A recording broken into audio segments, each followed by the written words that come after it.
As a singer కాబట్టి మీరు ఇంతమంత controversial like మాట్లాడుకున్నాం కాబట్టి మా వ్యూయర్స్ కోసం ఒక సాంగ్ పాడతారా? Yeah okay.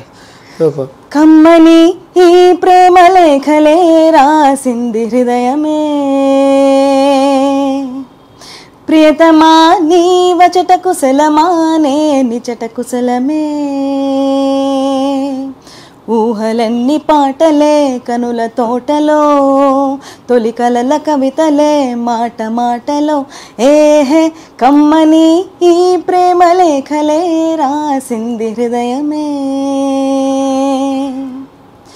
ప్రియతమా నీ వచట కుశలమానే నిచట కుశలమే. ప్రజలకు ఏం చెప్తారు మీరు? లైక్ ఎందుకంటే ఇలాంటి ఇష్యూస్ బయటకు వచ్చినప్పుడు జనాలు భయపడుతూ ఉంటారు. లైక్ ఎవరైనా ఆ సింగర్ కావాలని చెప్పి అవకాశాలు ఉన్నా, సో అప్కమింగ్ ఇప్పుడు వచ్చే 18+ వాళ్ళు కానీ ఆ సింగర్ని చేద్దాము నా కొడుకుని కూతురు అని చెప్పి ఎన్నో కళలు కన్న వాళ్ళు కూడా ఇలాంటి ఆరోపణలు బయటకు వస్తే వాళ్ళు భయపడుతూ ఉంటారు. లైక్ నా కూతురికి సో ఎగ్జాక్ట్లీ ఇప్పుడు మీరు కరెక్ట్ గా చెప్పారు. నన్ను కింద కామెంట్స్ లో కొంతమంది తిట్టేస్తున్నారు, ఎందుకు ఇట్లా భయపెట్టేస్తున్నారు, ఇంకా ఎవరు రాకూడదా ఇండస్ట్రీకి, ఇంకా రాకూడదు అన్నట్టు చెప్పేస్తున్నారు అని. No, I'm only giving a reality check about reality shows.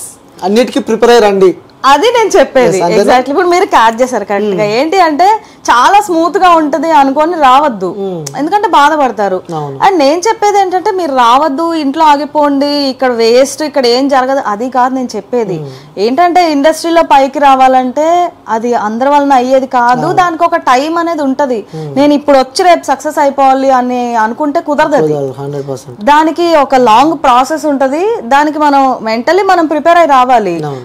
ఆ మైండ్ సెట్ తో మనం రాలేదనుకోండి, ఒకసారి ఓడిపోగానే వెళ్ళిపోతాం, ఇంకా డిసప్పాయింట్ అయిపోయి.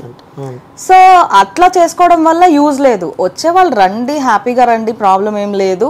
అంటే ఇప్పుడు ఒకటి జరిగింది, దాన్ని మర్చిపోయి నెక్స్ట్ ఏంటి అలా ఆలోచించాలి. ఆ యాటిట్యూడ్ తో ఉండే వాళ్ళైతే రండి, నో ప్రాబ్లం. కొన్ని కూడా ఆ మనసుకు తీసుకొని ఏమన్నా జరిగే అవకాశాలు ఉంటాయి, లైక్ డీప్ గా తీసుకొని కూడా. ఇప్పుడు ఈ అమ్మాయి అట్లానే కదా, డీప్ గా తీసేసుకుంది, బాగా మనసులో బాగా తీసుకుంది. సో నేను డిప్రెషన్ లో ఉన్నాను అని అంటుంది. సో అంత లెవెల్ దాకా వెళ్ళే అంత సెన్సిటివ్ గా ఉన్న వాళ్ళు కొంచెం ధైర్యంగా మీ ధైర్యం పెంచుకొని రండి అంటున్నాను నేను, అంతే. Okay ma'am, thank you ma'am. మీరు బయటకు వచ్చి మాట్లాడుతున్నారు, ఎందుకంటే యాజ్ ఎ ఉమెన్ గా. ఒక కామెంట్ చూస్తే నాకు నవ్వు వచ్చింది, ఈమె బాగా పాడుతుంది కదా, ఈమె కావాలని ఇప్పుడు టీఆర్పీ కోసం చెప్తుంది, ఈమెకి గాడ్ ఫాదర్ ఉన్నారు ఇండస్ట్రీలో. అరే బాబు, నాకు గాడ్ ఫాదర్ అంటే నేనెందుకు అన్ని షోస్ లో ఎలిమినేట్ అవుతాను, నాకెందుకు ఇన్ని నష్టాలు జరుగుతాయి? అలాంటిది ఎవరు లేరు. అలాంటిది ఉంటే ఎప్పుడో వేరేలాగా ఉండేది కదా సిచ్యువేషన్. సపోర్ట్ ఉంటే నేను ఎందుకు వేరే వాళ్ళు మిమ్మల్ని ముందే తీసేస్తామని నన్ను బెదిరించి ఎలిమినేట్ చేసే పరిస్థితి నాకెందుకు ఉంటది? నాకు గాడ్ ఫాదర్ అనేది ఉంటే.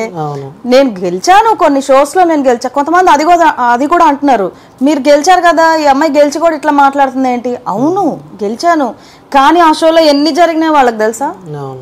తెలీదు కదా, మాకే తెలుస్తుంది అది.